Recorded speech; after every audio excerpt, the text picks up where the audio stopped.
Hey everyone, thank you for watching my presentation. It's titled A Conceptual Model of Student-Athlete College Choice.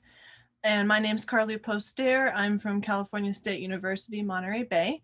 And I'd like to thank the Arizona State Sun Devil Athletics Research Grant for funding the work that I'm going to present today. So to start, I'd like to share that this project came out of several areas of academic literature, and you'll see today that I connect them in ways that hopefully can provide some light on an area that's pretty understudied.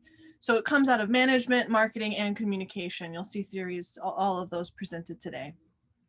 To start, I wanted to just briefly touch on the why this matters, which in this audience, I think you all know, but just to remind us that universities make very large investments in recruiting, and those investments are not just money, although those are quite large, it's also time and resources. So it's an important area that really is actually not looked at much in the academic literature, mainly because it's a little difficult to get access, but also I think there's just this overall fear of studying academically this area of athletics. So that's why I'm so excited to be sharing this with you today.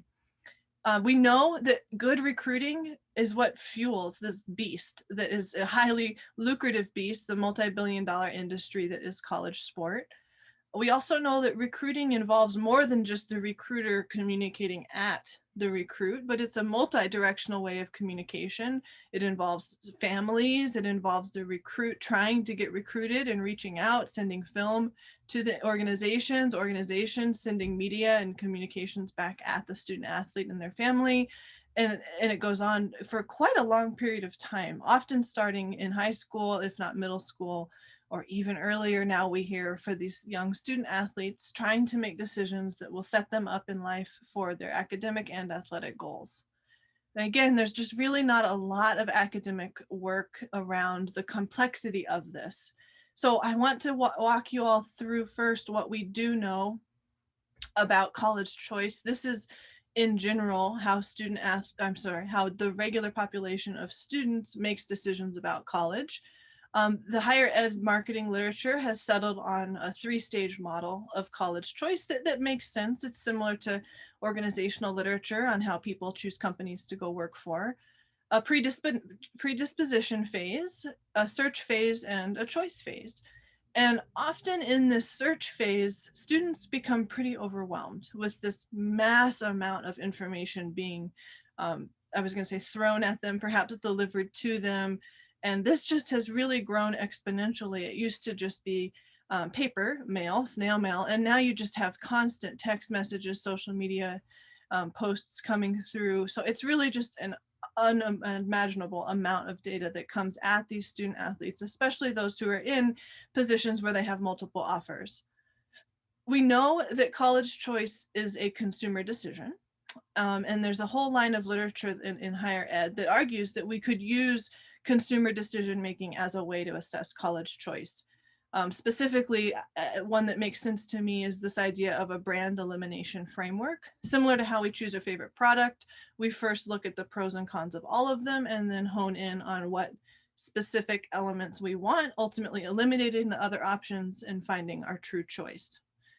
So that's what we know about general college student choice. And as you all know here, it just gets more complicated when it comes to student athletes. So the hyphen in that name, student athlete, really captures the dual role nature of the job. Their student athletes are looking at more than just where their best fit is academically and socially, but now there's a whole other dimension of athletics. And they're often in competition with one another, the academic versus athletic sides. What we know is primarily known through scholars who've looked at athlete versus general population differences and males versus female student athletes in terms of what they care about with recruiting. What the takeaway is that from this literature, there's a lot of discrepancy in how the decision process is happening and what is actually prioritized in that process by the student athletes. So why this all matters is that this time frame, this recruitment period that again can be several years long, can be used to foster what we call belonging or fit.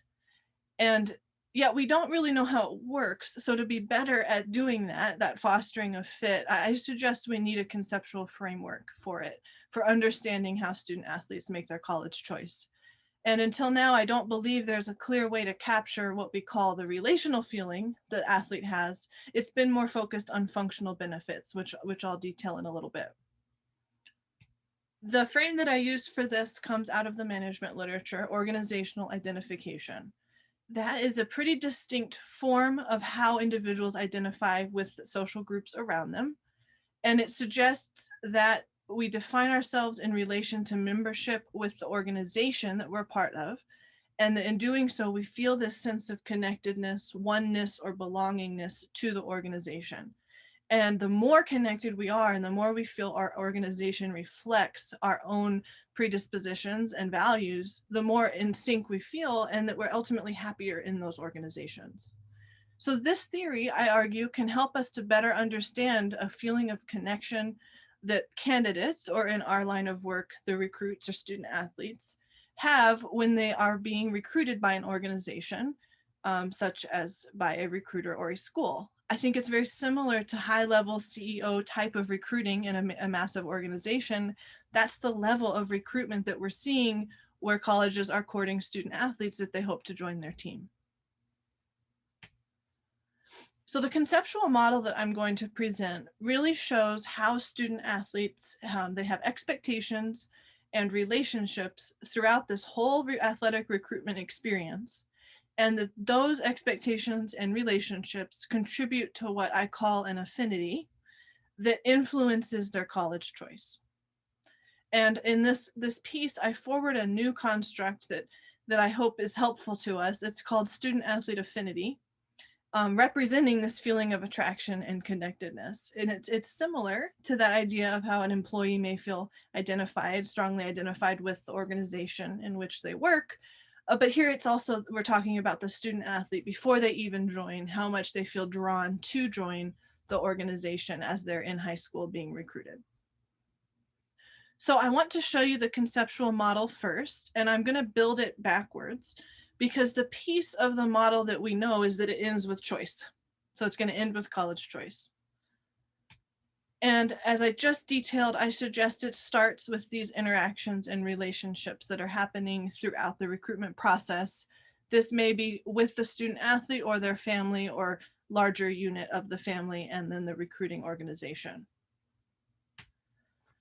I argue that these interactions and relationships lead the athlete to feeling some sort of expected benefits that they could expect if they were to join the organization and join the team.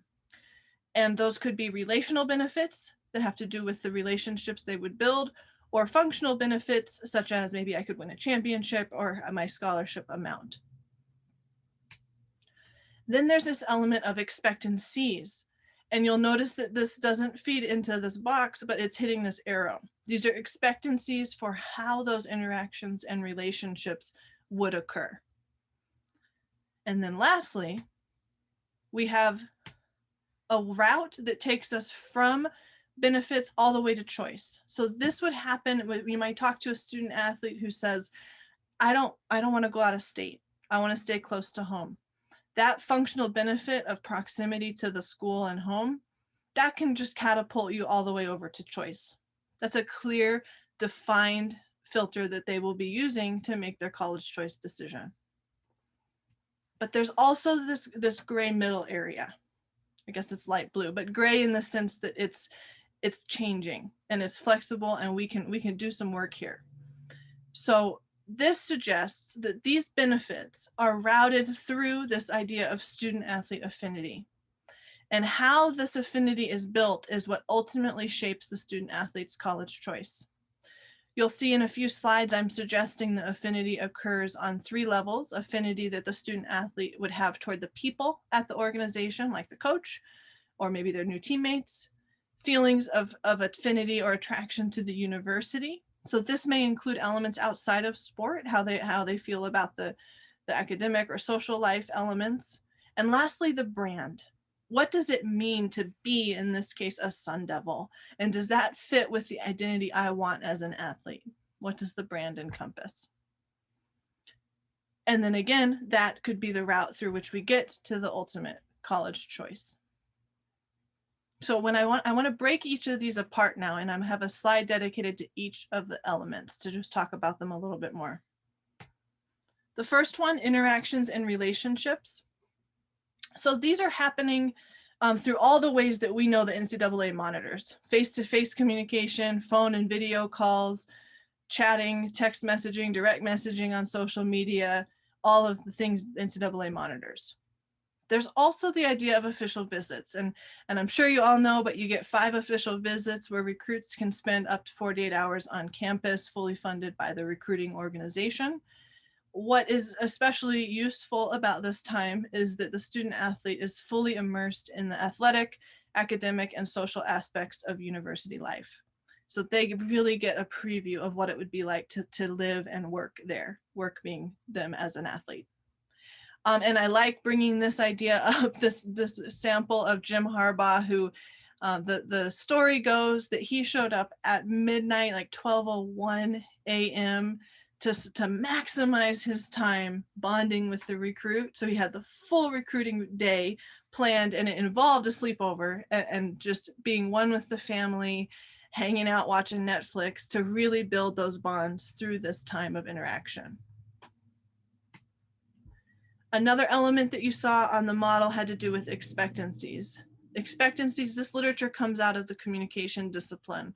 Expectancies are used as framing devices to shape all of our interpersonal interactions. We all go in with expectations. And this expectancy violation theory is built on uncertainty, because new interactions do come with a lot of uncertainty. When we have uncertainty, it leads us to expect what ought to or what should occur. And we prescribe that to what should happen with that relationship. So me as a student athlete encountering this coach for the first time, and also the environment, what I think the environment should entail when I do meet this coach. And an important part of this theory is that there's an idea of communicator reward value. That has to do with how we evaluate the individual who might violate what we thought should happen. So going back one slide, if Jim Harbaugh shows up at my door as a football recruit, that's a pretty positive experience. That would have positive valence because he's at Michigan, right? And he's successful, arguably, and depends on who you talk to, I suppose. But him showing up means a lot more than someone from a school that you're not interested in, that perhaps is a lower division than you think you're worth. And showing up and wanting to spend the night at your house would be perceived very differently if it were someone that weren't Jim Harbaugh, for example. That has to do with that valence factor and the reward value. Okay, so moving on, we have expected benefits now. This is the part where on the chart it said functional and relational. So this literature comes out of marketing, and it says that consumers seek products offering functional and relational, both of them, both types of benefits. So functional benefits are those that are very utilitarian for the consumer. And again, I like the example of proximity to home. That's come up a lot in my conversations with student athletes. One of my favorite examples was a student who, it wasn't so much about how far they got from home, but it was about weather. He was a swimmer. And he told me that he was so tired of getting out of the water when it was snowing and being freezing that he just wanted to go somewhere where it was warm. And that's a filter that's going to be based off of functional benefits of warmth and of the climate in which the school is located. Relational benefits are the ones that lead a consumer to feel identification, connected with the product, the brand, in one way or another. So on the model that I presented, the expected benefits box includes both. It includes the functional and relational features of a school, and the features that the student athlete expects to obtain when they join the organization. So now let's talk about the middle circle, student athlete affinity. This is my proposed construct to capture this feeling of attraction and connectedness that the student athlete may feel. They may feel it toward the individual, toward the university, or toward the brand at large. I suggest it's developed over time through these ongoing relational exchanges that the student athlete is having with the organizations. And I also suggest that student athletes' expectations for the relational benefits that they desire contribute to this affinity, and that if the university meets or fails to meet those expectations, that in and of itself shapes how the athlete feels drawn or builds this affinity toward a school. So it all has to do with meeting expectations and also what happens when they're violated. So this is the model again. Now that we've talked through each piece, we can clearly see that there are expectancies that shape what we want to happen with these ongoing relationships that are occurring throughout recruitment. There are some functional benefits, like the student athlete who did not want to swim in cold weather anymore, that catapult you to a select set of choices. It filters. And then there's this other pathway where there are multiple options, and you start to consider in a more systematic way, what are the relational benefits that I expect if I were to join? How would I feel connected to the people, the university, and the brand, and feel that it really is the right place for me to be? And ultimately, this pathway also leads to choice, though it is more of a time-consuming process. Okay, so on to the implications. I think there's pretty strong theoretical and practical implications here. I formed this line of research out of my own passion, having been a student athlete and a coach. And I just see that there is this lack of understanding for what really draws someone to pick one over the other. Sometimes it's clear cut. The scholarship amount is just going to dictate that functional benefit and move you right along to choice. But there are so many scenarios in the middle where if we could really understand what draws one student athlete to say yes when another doesn't, I think that would open a lot of doors for us to be better recruiters and happier student athletes. So I think, again, theoretical and practical, the model presented emphasizes the importance of relationships throughout the whole recruitment period.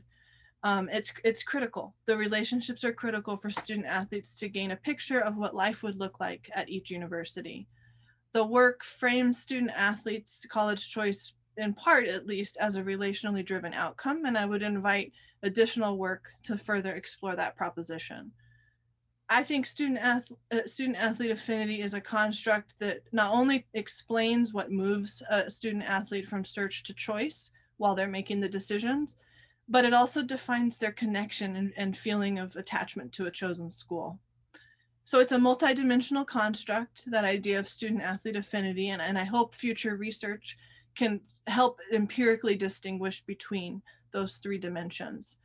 Ultimately, I hope that we can test this model and use these new perspectives on student-athlete college choice to inspire more discussion and application, not just for us academics, but practitioners too, so that this can be helpful throughout the recruiting process. So thank you for your time and listening to me today. I would love to chat about this or other related topics. My email is here. Please reach out if you'd like. Take care.